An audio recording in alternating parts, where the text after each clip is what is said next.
Yes, people, transfers with Ash is back. Apologies for the delay this week. It was my birthday, so I'm sure you can forgive me. But so much has happened over the last week and a half. There's so much to delve into. We've had our first preseason game. More signings have been announced. More signings are imminent. Um, so yeah, let's just get straight into it. So yeah, over the last week and a half, we've had the official announcement of Noni Madueke from Chelsea in a deal worth up to about £51 million, I believe it is. Um, you know my thoughts on this deal. It's not a deal I would have personally done. It's not a deal I love. At that price, it's really not a deal I love. But the club have decided to go with this player, and he's now here, so it's time to get behind him and support him. And there's no doubt that the player has a lot of potential. And Arteta is known to work well with wingers, so I'm sure he can refine his game and make him a top player. So hopefully that's what happens, and that's what they're seeing in him. And he can hit the ground running. But yeah, he ultimately needs all of our support. He is an Arsenal player. He's spoken really well since the signing. And he's definitely here to make an impact, and he believes in himself. And I love a player that believes in himself and believes he's that guy. So yeah, if he can really translate that onto the pitch, then we've got a really good player. So yeah, Madueke is signed on top of the deals for Kepa, um, Norgaard, Zubi. We've now got Madueke as well, and Victor Gyokores. We got the here we go on that deal on Tuesday. Um, and yeah, the deal is finally agreed completely between the clubs and the player. Um, Sporting longed it out, man. Horrible club to deal with in the market. Yes, we're known for longing out our transfers, but they have caused an absolute nightmare.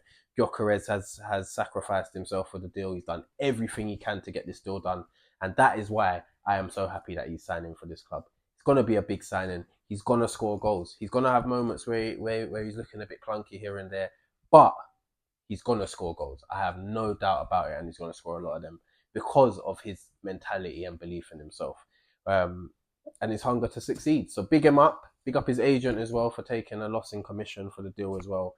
And then I believe we're just waiting the medical to be completed, which should be completed, I believe, over the next couple of days, and then the announcement. Hopefully, he'll be available for our last game on the tour against Spurs. I'm not sure he'll make it for the Newcastle game. Um, but a player that should make it for the squad for the Newcastle game is Christian Mosquera, who I understand is about to be announced imminently. He's just posted on his Instagram a farewell message to Valencia. So yeah, his signing is imminent. We've seen pictures of him with the players, etc. So yeah, he should be in that squad for the Newcastle game, and that's a really good addition to the squad. We've needed cover for Saliba for a long time. And I think in terms of our defensive recruitment, we're pretty much done now. We're pretty much done. Unless we let Kivior go, I don't think there's anything more we need. We've got Timber and White as right backs. We've got Saliba and Mosquera on the right side of the central defence. Gabriel and Kivior or even Calafiori can play left centre back. And then we've got Miles Lewis Skelly and Calafiori at left back. We still got Zinchenko as well. So yeah, at the moment, I think in terms of defensive recruitments, we're done. And it's just the forward areas where we need to pounce. Going back to the Madueke deal, yeah, I did say that I'll be fine with this deal if it doesn't hinder our other attacking signings. We were linked with before Madueke signed. We were linked with a deal for Eze, a left winger, and a number 9. We've got our number 9 in Gyokores. The Eze deal, I believe, we're still in the we're still like it's something we're still heavily involved in. Um, there's some rumors in the media that we need to complete some sales before we sign him. I'm not trying to hear that. And the most annoying thing is that the left wing position, that's kind of talk has called, and I don't know why. I don't understand why, because we saw in the preseason game against Milan, our left hand side, it's not potent enough. It's not strong enough. Martinelli and Trossard, it's not enough. The quality isn't there. Yes, Eze can play out there if we do sign him, but looking at the market and what the other top floor clubs are doing, we really need to just push our whole everything into this market and make it an unbelievable window, because Liverpool are going mad. They're going absolutely crazy in this market. They've signed Frimpong, they've signed Gyokores, they've signed Verts, they've signed Ekitike. They're looking at signing Isak still off the back of that, and Isak has now announced to Newcastle that he wants to leave. It's absolutely crazy what Liverpool are doing. So if we do not even try and get close to matching that, which would mean signing Eze and a left winger on top of Gyokores and Madueke, then we're just a joke, man. We're just a joke team. We're just a joke team. Chelsea, we've seen they've signed 2 9s, even though they've still got Nicholas Jackson. They've signed Delap, they've signed Pedro, they've signed Jamie Gittens, they've got Esteval coming in, they're looking at Javi Simmons. Like, we need to be keeping on top of this because we can't get left behind. We cannot get left behind. City, we know what City have done already. Yes, they've gone a bit quiet recently, but they spent 200 plus in January. They've spent another massive amount in summer, so they've already done a lot. So we cannot get left behind. We must sign Eze or another attacking midfielder, and we also must sign a left winger. It's not one or the other. It's not if we sell players. I'm not trying to hear any of that. So yeah, if we're a serious club, by the end of this window, we have our number 9 in Gyokores, we have a left winger, and we have an attacking midfielder as well.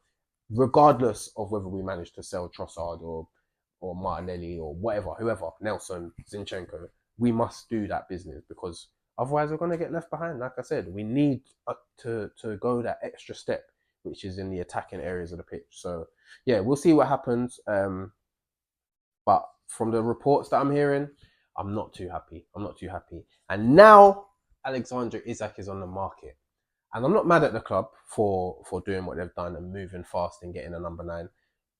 It didn't look like Isak was going anywhere, especially as soon as Newcastle got Champions League football. Liverpool have always kept their nose in that deal, and I feel like they kind of had the luxury to do that after winning the league, signing Verts, having Ekitike there as well that they were going to grab whenever they could. I'm not mad at the club, but if you can still go and get Isak, I'm willing to have him on that left side. I am willing to let Havertz go. I'm not going to lie to you. I'm willing to do all of that to get Isak. Isak is a game changer. And if he goes to Liverpool, I'm not going to lie, we can kiss goodbye to the Premier League, man. Because that team will be insane. So, I don't know. Let's see what happens for the rest of the market. Like I said, we've had our first preseason game. We looked good. Controlled the game from pretty much minute 1. Their only threat was Leao, who we know is a good player. Saka looked good. Saliba looked really good, I thought. Ben White looked back to his best. Zubimendi, class little cameo. Norgaard, I thought, was a bit nervy at the start and then found his feet a bit. Who else stood out? I think that's pretty much it in terms of standouts. And then obviously the kids. Josh Nichols done his thing on the right-hand side. Marley Salmon, absolute class at centre-back. 15 years old. Unbelievable. And then Max Dowman. Max Dowman has announced himself already. I know it's a pre-season game, but it's his first game, 15 years old, in the men's team, demanding that ball straight away, going past players, getting shots off. Like, he just looks the absolute real deal. So yeah, buzzing for the young players. A good start to pre-season. We've got Newcastle and Spurs coming up for the rest of the tour. Then I think it's the Emirates Cup. And then it's the league. So yeah, we're nearly there, people. We're nearly there. The season is fast approaching. So yeah, we need to make sure we get these deals done and see what happens. But yeah, let me know your thoughts, your comments, how you feel about the market, what you think we need to do, whether you agree with me, whether you disagree with me. I'm happy to hear that. Let's have a debate. Let's have some conversations and hopefully the club do the business. But yeah, like, share, comment, subscribe, all of that stuff. And I'll see you for the next one.